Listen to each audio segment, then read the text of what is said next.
السلام علیکم ورحمۃ اللہ وبرکاتہ۔ شکریہ، آپ ہماری دعوت پر تشریف لائے اور موقع دیا کہ آپ کے توسط سے بعض عام مسائل وہ حکمرانوں تک اور پاکستان میں بسنے والے اور جنوبی بسنے والے عوام تک پہنچائے جا سکیں۔ جیسا کہ آپ جانتے ہیں کہ ہمارے لیے ناموس رسالت بہت اہمیت کی حامل چیز ہے۔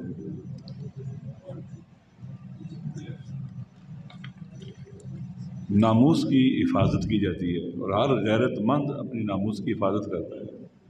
غیور کہتے ہی اسے ہے جو اپنی ناموس کی حفاظت کرتا ہے۔ انڈیا کے اندر جو گستاخی کی گئی ہے یہ قابل مذمت ہے۔ ہم جانتے ہیں کہ مودی سرکار جو ایک وحشی اور درندہ صفت سرکار ہے، جس کی تاریخ قتل و غارت گری، بربریت اور بے گناہوں کے خون پر شامل ہے، اس کے ہاتھ بے گناہوں کے خون میں رنگے ہوئے ہیں۔ کشمیر کے مظلوموں پر ظلم اور پورے انڈیا کے اندر چاہے مسلمان چاہے دوسری جو اقوام ہیں اور دوسرے مکاتب فکر ہیں ان پر ظلم سب پر عیاں ہیں، قابل مذمت ہے۔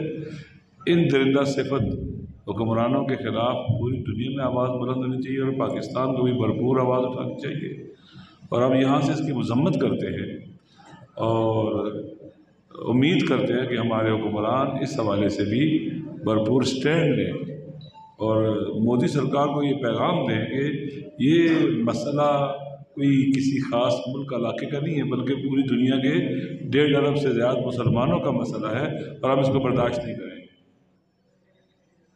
اسی طرح سے کوئی بھی غیرت مند آدمی اپنے گھر میں کسی غیر کی مداخلت کو برداشت نہیں کرتا۔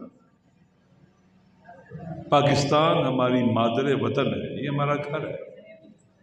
ہمارے موجودہ اور سابقہ حکمرانوں نے سب نے ایڈمٹ کیا کہ امریکہ نے ہمارے معاملات میں مداخلت کی ہے۔ جیسے میں نے پہلے کہا کہ کوئی غیرت مند آدمی اپنے گھر میں کسی کو مداخلت نہیں کرنے دیتا، تو پاکستان کے معاملات میں بھی امریکہ کو مداخلت کرنے کا حق نہیں ہے۔ ہم اس کی مذمت کرتے ہیں اور یہ ڈرٹی گیم ختم ہونی چاہیے، گندا کھیل جو امریکہ نے شروع کیا ہوا پوری دنیا کے اندر۔ امریکہ کی تاریخ ہے رجیم چینج کرنے کی، قتل و غارت گری کی، ایٹم بم مارنے کی، جو بڑا مہذب بنا پھرتا ہے۔ آپ دیکھیں کہ جب اس نے جاپان پہ ایٹم بم مارے تو جاپان اس سے پہلے جنگ بندی کے بات کر چکا تھا، مسولینی گرفتار ہو چکا تھا، ہٹلر کا خاتمہ ہو چکا تھا، اور اس کے بعد جنگ ختم ہو رہی تھی اور متفقین کو فتح ہو گئی تھی، اس کے باوجود امریکن نے جاپان میں ایٹم بم مارے۔ یہ کتنے وحشی اور درندہ صفت امریکن اسٹیبلشمنٹ ہے، قاتل اسٹیبلشمنٹ ہے، اور ہمیشہ قاتل پالتی ہے، چاہے وہ اسرائیل کی شکل میں ہو، چاہے وہ دہشت گردوں کی شکل میں ہو، چاہے وہ داعش کی شکل میں ہو، چاہے وہ تکفیریوں کی شکل میں ہو۔ لہٰذا امریکی مداخلت کے بھرپور مذمت کرتے ہیں اور پاکستان کے عوام کبھی بھی قبول نہیں کریں گے امریکی مداخلت کو۔ ہم چاہتے ہیں کہ پاکستان کے فیصلے اسلام آباد میں ہوں، واشنگٹن اور لندن میں نہ ہوں۔ پاکستان کی خارجہ پالیسی آزاد ہو، داخلی خود مختاری ہو، ہمارے ملک کی سرزمین کسی بھی ملک کے لیے استعمال نہیں ہونی چاہیے۔ پاکستان کسی بھی جنگ کا حصہ نہ بنے، پاکستان خطے میں امن و امان کے لیے جدوجہد کرے۔ لہٰذا جتنے بھی اقدامات امریکہ پاکستان میں کرتا رہا یا کر رہا ہے، ہم ان کی مذمت کرتے ہیں اور پاکستان کے عوام اس کو برداشت نہیں کرتے، اور پاکستان کے عوام کی جو جذبات اور احساسات ہیں اس وقت دنیا دیکھ رہی ہے، سوشل میڈیا پر بھی آ رہا ہے۔ موجودہ حالات کے اندر پاکستان کو قومی وحدت ہی بچا سکتی ہے، مشکلات سے نکال سکتی ہے۔ پاکستان کے عوام اکٹھے ہیں اس بیانیے پر کہ ہمیں غلامی قبول نہیں ہے، اس بیانیے پر جیسے میں نے پہلے کہا ہے کہ ہماری خارجہ پالیسی آزاد ہونی چاہیے، ہماری داخلی خود مختاری ہونی چاہیے۔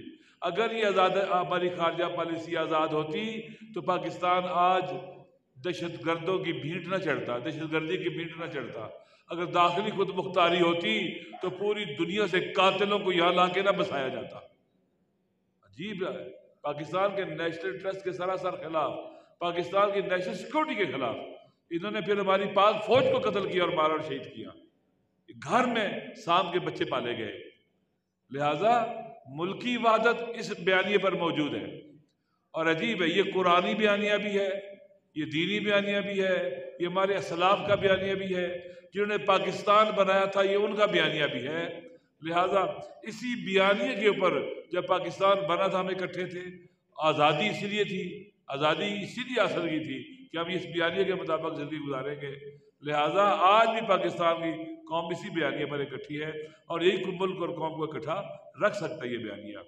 اسی طرح سے قائد اعظم محمد علی جناح کا واضح بیان ہے۔ آپ جانتے ہیں کہ 1940 میں 2 قراردادیں پاس ہوئی تھی 23 مارچ کو۔ ایک پاکستان کی قرارداد تھی، قرارداد پاکستان تھی، اور دوسری فلسطین کے مظلوموں کے بارے میں تھی، اسرائیل بنانے والوں کے خلاف تھی۔ قائد اعظم محمد علی جناح کی موجودگی میں یہ اعلان ہوا، اور قائد اعظم محمد علی جناح نے سختی کے ساتھ مذمت کی تھی اسرائیل بنانے کی، اور باقاعدہ اس کے خلاف سٹینڈ لیا تھا۔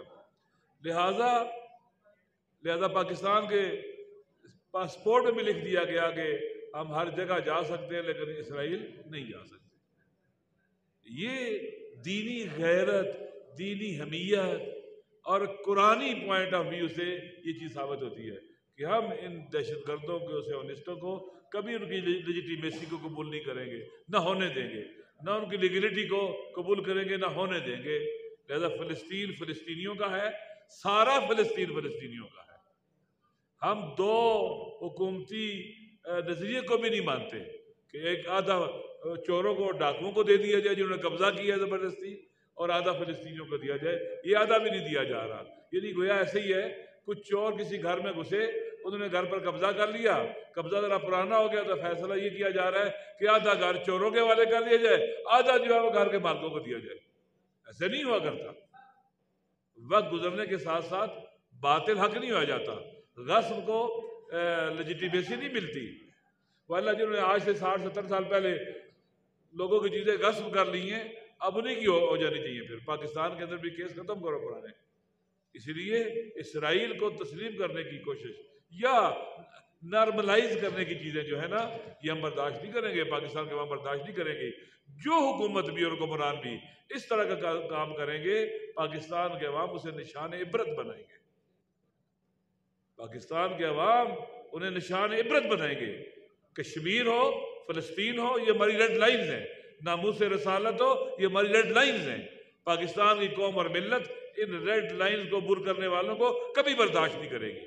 حیرانگی ہے جب اسرائیل شکست کھا رہا ہے، وہ گریٹر اسرائیل کا منصوبہ ناکام ہو چکا ہے، اپنے دیواریں کھڑی کر رہا ہے، بچوں کا قاتل، عورتوں کا قاتل، بے گناہوں کا قاتل، غزہ کے معصوروں کا قاتل، ہر روز آئے دن فلسطین کے اندر، مقبوضہ فلسطین کے اندر قتل و غارت گری کرتا ہے، اور آپ اس سے ملنے کے لیے جانا چاہتے ہیں، ملاقاتیں کرتے ہیں۔ یہ جو وفد بھیجا گیا سو کالڈ ڈیول نیشنل والوں کا، نیشنلٹی والوں کا، یہ بھی ایک خیانت ہے، اور حکمرانوں کو اس کے بارے میں واضح آ کے سٹینڈ لینا چاہیے، اپنے موقع بیان کرنا چاہیے۔ یہ گو مگو کی حالت اور یہ جو کنفیوژن ہے یہ خود ان کے نقصان میں ہے۔ اسی طرح سے جہاں بیٹھے جی بی سرزمین بے آئین، یہ ایک دھبا ہے، داغ ہے ہمارے حکمرانوں کے اوپر، اور پاکستان میں جنہوں نے کئی سال حکومت کی ہے۔ سرزمین بے آئین، مخلص ترین، پاک ترین، وفادار ترین لوگوں کو بے آئین رکھنا ان کی سرزمین کو، پھر خالصہ سرکار کے نام پر ان کی زمینوں پر قبضے کرنا۔ پھر کشمیر میں تو آج تک آپ نے جو ہمارے پاس کشمیر ہے، پاکستان کے پاس آزاد کشمیر ہے، وہاں تو آج تک آپ نے اجازت نہیں دی کوئی باہر سے بندہ جائے اور وہاں جا کر زمینیں خریدے اور وہاں مکان بنائے جا کر۔ یہاں کی ڈیموگرافی چینج کرنے کے لیے آپ نے کیوں کیا اسے، جس کے نقصانات لوگوں نے دیکھے ہیں۔ لہٰذا اس سرزمین بے آئین کو آئین نہ دینا، راستے میں روڑے اٹکانا، رکاوٹیں کھڑی کرنا، پاکستان کے ساتھ خیانت اور دھوکہ ہے۔ اس خطے کے لوگوں کی وفاداری کو ٹھکرانے کے مترادف ہے، ان کے اخلاص کو ٹھکرانے کے مترادف ہے، ان کے لیے زندگی مشکل کر دینا، خالصہ سرکار کے نام پر بڑی بڑی زمینوں پر قبضے کرنا، یہ درست نہیں ہے۔ آپ ان سے مانگو گے آپ کو دے دیں گے، یہ بڑے سخی اور باوفا لوگ ہیں، لیکن جب جبر کرنا، زبردستی کرنا، یہ ظلم ہے، اور حق نہیں ہے کسی کو کہ جبر کرے، ظلم کرے، اور یہ قابل مذمت اقدامات ہیں جو خالصہ سرکار کے نام پر یہاں کیے گئے ہیں۔ اسی طرح سے آپ جانتے ہیں کہ کافی سالوں سے ایک رینجرز کے حوالے سے گلگت میں کیس چل رہا ہے، کئی لوگوں کو سال سے ینگ لڑکے تھے، اتنی وقت گزر گیا کہ اب ان کی داڑیاں سفید ہونے لگی ہے، جیلوں میں ڈالا ہوا ہے ان کو۔ ان کا ٹرائل جلد از جلد مکمل کیا جائے تاکہ یہ بے گناہ لوگ آزاد ہو کر اپنے گھروں کو جا سکے اور عوام کو ریلیف دیا جائے اس حوالے سے۔ اسی طرح سے آپ جانتے ہیں کہ جی بی کے عوام کا خاص کلچر ہے، یہاں کے لوگ متدین ہیں، مذہبی لوگ ہیں، یہاں پر ویلکم کرتے ہیں ہم سیر و سیاحت کو، لیکن جو باہر سے آتے ہیں ان کو یہاں کے کلچر کا خیال رکھنا چاہیے۔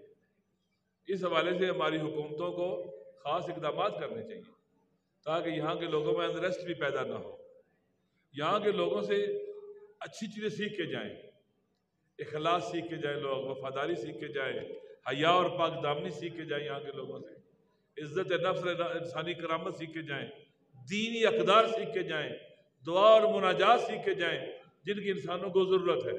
یہاں کے حوالے سے حکومتوں کو چاہیے کہ فوری اقدامات کریں اور اس سلسلے میں کوتاہی نہ کریں۔ اسی طرح آپ جانتے ہیں کہ روندو میں زلزلہ آیا ہوا ہے اور متاثرین زلزلہ وہاں موجود ہیں، وہاں پر دیکھیے اس خطے کے اندر جتنی بھی مشکلات ہیں، حکومت کو چاہیے 15-20 لاکھ کی آپ کی آبادی ہے، اگر کوئی حکومت سنجیدہ ہو جائے تو آسانی کے ساتھ لوگوں کی مشکلات کو حل کر سکتی ہے اور بار بار بات کرنے کی ضرورت بھی نہیں پڑتی، اور مرکزی حکومت کو بھی چاہیے کہ ان کے ساتھ تعاون کرے، سوتیلی ماں والا سلوک نہ کرے۔ بظاہر چھوٹے چھوٹے مسائل لگتے ہیں لیکن اہمیت کے حامل لوگوں کی ضرورتیں ہیں، عیدگاہ لوگوں کی ضرورت ہے، دنیور کے اندر ضرورت ہے عیدگاہ لوگوں کی، وہاں کا مسئلہ بھی عوامی منگوں کے مطابق کرنا چاہیے۔ اور پھر آپ جانتے ہیں کہ تعلیمی مراکز، اسکول، کالجز، یونیورسٹیز علمی فعالیت کا ایک مرکز ہوتی ہیں، جہاں پر انسان علم حاصل کرتا ہے، علمی مدارج طے کرتا ہے، یہاں کا ماحول بہت پاکیزہ ہونا چاہیے، اس میں انریسٹ نہیں ہونی چاہیے، پرامن ہونا چاہیے، پرسکون ہونا چاہیے، علاقے کے لوگوں کی ترجیحات کا بھی خیال رکھنا چاہیے۔ یہاں ذاتی اقربا پروری کا کھیل ان اداروں میں نہیں ہونا چاہیے، میرٹ کا خیال رکھنا چاہیے، چاہے اسکول ٹیچرز ہوں، چاہے کالجز کے ٹیچرز ہوں، چاہے یونیورسٹیز کے ٹیچرز ہوں، پروفیسرز ہوں، یا ان کے ایڈمنسٹریشن کے عہدیدار ہوں۔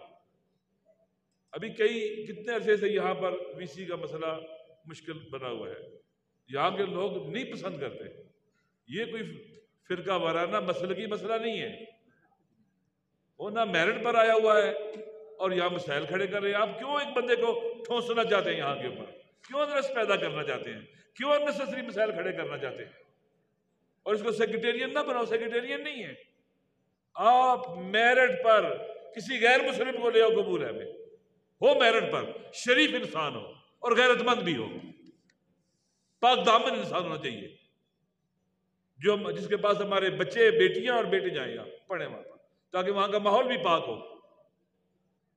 لہذا اس کیوے بلی کا کھیل اب ختم کریں اور اس مسئلے کو حل کرنا چاہیے، میرٹ کے اوپر حل ہونا چاہیے۔ جب بھی آپ میرٹ کی خلاف ورزی کریں گے آپ نقصان اٹھائیں گے۔ پاکستان میں جو بربادی ہوئی ہے اس کی ایک بنیادی وجہ میرٹ کا قتل عام ہے، میرٹ پر عمل نہ کرنا ہے، نہ جو اہل نہیں ہے اس کو اس جگہ پر پہنچا دینا جہاں وہ نہیں ہونا چاہیے۔ Right man for right place نہیں ہے یہاں پر۔ کہتے ہیں کہ سوویت یونین بھی اسی وجہ سے ٹوٹا، وہاں پر بیرونی انٹیلیجنس ایجنسیز نے نفوذ کیا اور وہاں پر نااہل لوگوں کو اوپر لایا گیا اور سوویت یونین ٹوٹ گیا۔